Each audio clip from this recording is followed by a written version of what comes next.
back again with another solo lesson.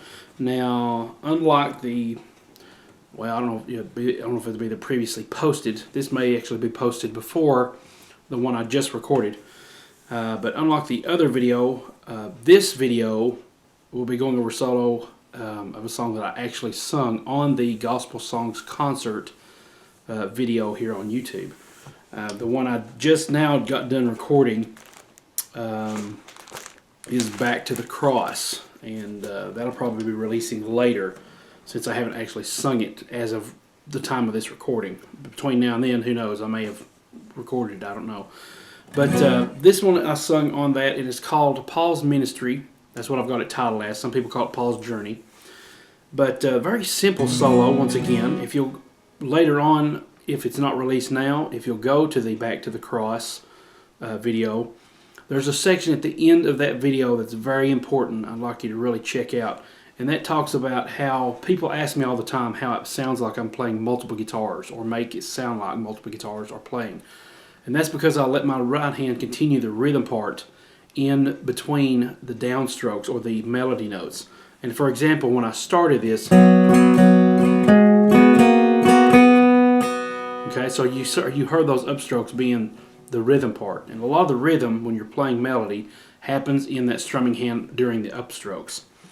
And I explained a lot of that at the end of that video, so definitely check that out. That was actually just a spur-of-the-moment thing that came up, but that's very important when it comes to picking finesse and learning to pick and still keep your rhythm going. You know, when you're a one-man band and you're, you know, maybe out there in a coffee shop or trying to, sitting in a cafe somewhere and playing your songs and stuff, you're the only one to do that. And if it's just you and your guitar, so you want to be able to make it sound as nice as possible. And that's where the rhythm, playing the rhythm along with the solo really makes a big difference. Okay, so let's talk about Paul's ministry here. Like I said, I performed this on the Gospel Songs Concert video. The one that's dedicated to Caleb and April Bryant. And you can search for that on the site. It's one of the songs in there. There's about 12 of them, so you just have to find it. Incidentally, if you scroll to the end of that video, it has this track list, so you can find which track it is. And then you just have to backtrack and find it from there. But anyway, enough talking. Let's talk about this. I'll do this again slowly, and then we'll analyze it.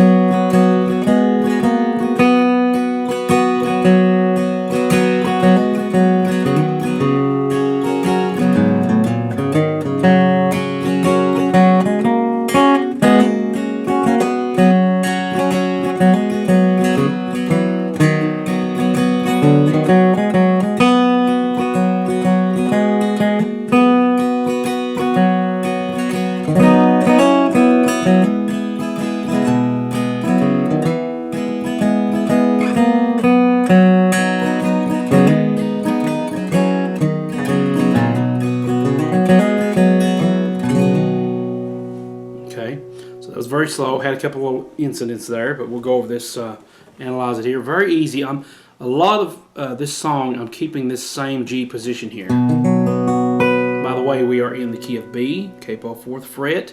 Okay, so we'll pretend that this is 1st, 2nd, 3rd, 4th, and so on fret, since the capo is cutting everything from behind off. And so I'm just keeping that ring finger down. That's important because I'm strumming the bottom, everything in between that. Okay, I'm not even touching the bottom string, and I'm actually muting it with my back 2 fingers here. That way, if I accidentally hit it, it doesn't affect that. And real quick, I want to go over that just a second. Okay, don't mean to sidetrack so much, but this is another important thing that I've been telling my students lately. When you don't want to play the bottom string, it's important to mute this with 1 or 2 fingers. I use both. And the thing is, don't worry that they'll get stuck there, because as you're strumming down, if you're using your wrist, your hand has to go sideways. And as a result, these 2 fingers come back out of the way and out of the firing line of the pick here. So these 2 are going back and forth as you collapse them in. This is kind of movement that's happening like that. You can't hear that, okay? So away. So I'm grabbing onto that and letting it kind of free flow, and that's also giving me a guide as to how far I can strum. A lot of people have these wide strum things like this. You don't do that. You need to have a nice little area to grab onto that allows you to go up and down very smoothly without wasting motion and wasting air. Okay, I go over that on a separate strumming video that's also mentioned on the Back to the Cross video, and it's called How to Tighten Up Your Strumming, or How to Strum More Effectively. Definitely check out that video. So let's go back to this. And I just release the G chord, so it's actually going strumming into that G pattern, the G note. Okay, and that's important to get that pinky up there because I still have to have this note going.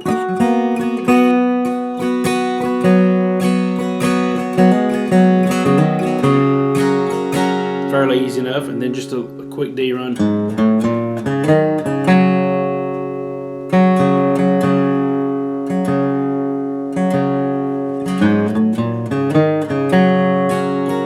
Okay, and there's just enough time after that to say a down up, and then you're right back into the melody.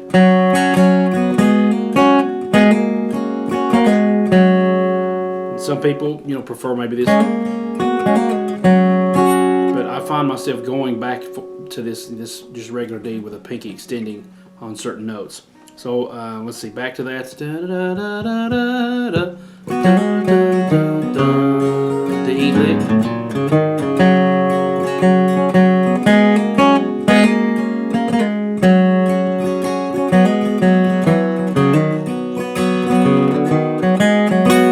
Once again, that's a regular G lick, just like I did with the D.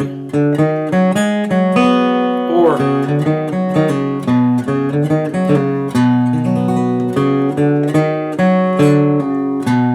okay, and I'm not doing a lot of hammer-ons when I do, because I like the emphasis of each note. So that's all down, up picking. My typical G lick is like that, but I want to emphasize all those notes. So again.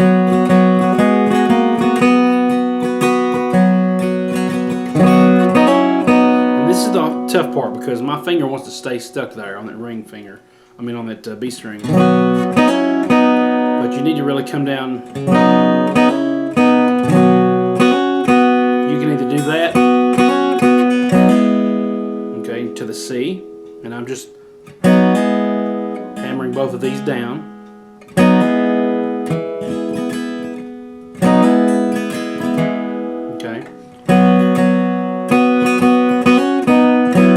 Notice my ring finger gets there before these two in case I accidentally hit that, or if I want to hit that on purpose.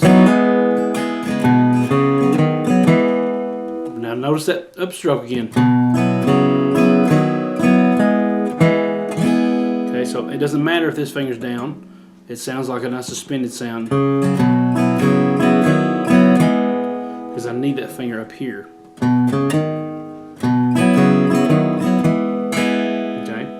So, or you can do this, and I'm just double stop hammer on there on the second fret, first fret, G and B. And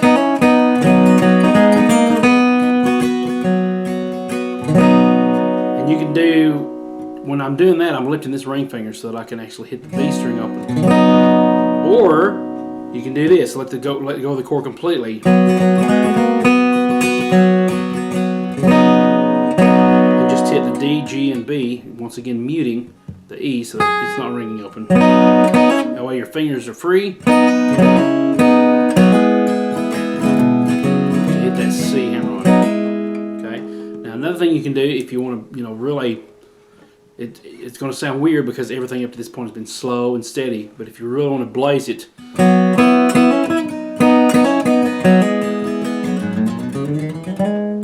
something like that. And what that would be is down, up, all the way. We're starting with the down.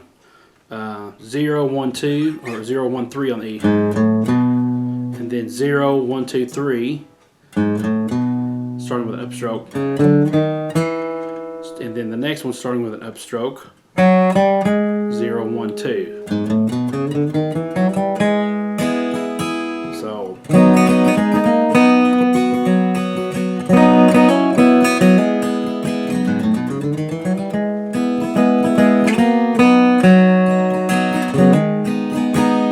okay, so that was just sliding it from the C.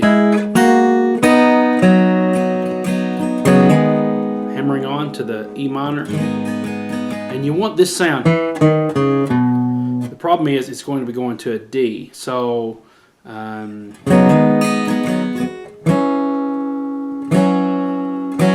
so typically let's see,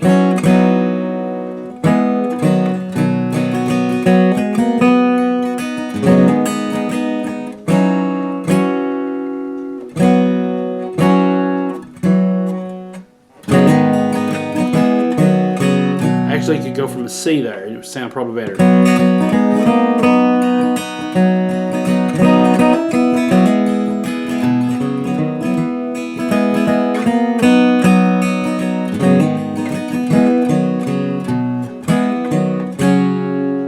Which is aiming for the D. But it's almost too choppy if you do that, so just stand there. Let's see.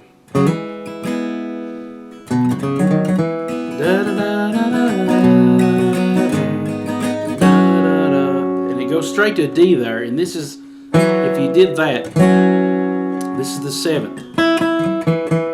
Okay. If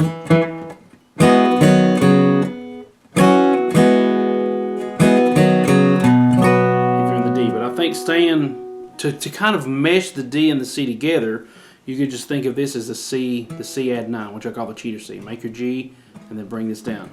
So it has the D note for a D, because that's what it typically goes to. And it also has that C note to kind of bridge the gap so that you don't have this, you know, I'll say C note. It's not C because of the capo, but just bear with me here. Without the capo, it would be a C. So it wouldn't have this suspended weird sound here. Okay, so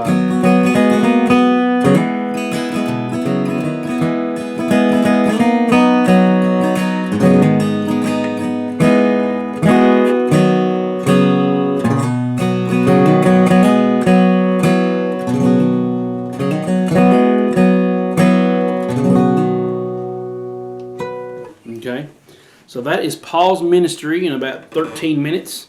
Hope you guys enjoyed that. The intro is basically the same thing, except it's the last half. It's kind of the turnaround. That's what I do in that song. But that is basically the solo for that. And I hope you enjoyed that. If you would like to learn more gospel songs, I have a few of those on the Bluegrass Guitar Essentials course.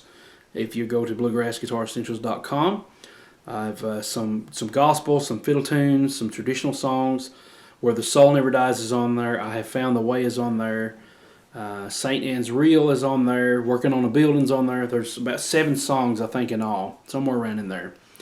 And that deals with rhythm. That deals with playing the songs as well, I believe. If I'm not mistaken, there's a picking and a rhythm section altogether with the songs. Songs and fiddle tunes is what it's called. But you can find that either that webisode, or you can just order the whole course on DVD. Or you can order all the webisodes too, just whatever you fancy, at bluegrassguitaressentials.com.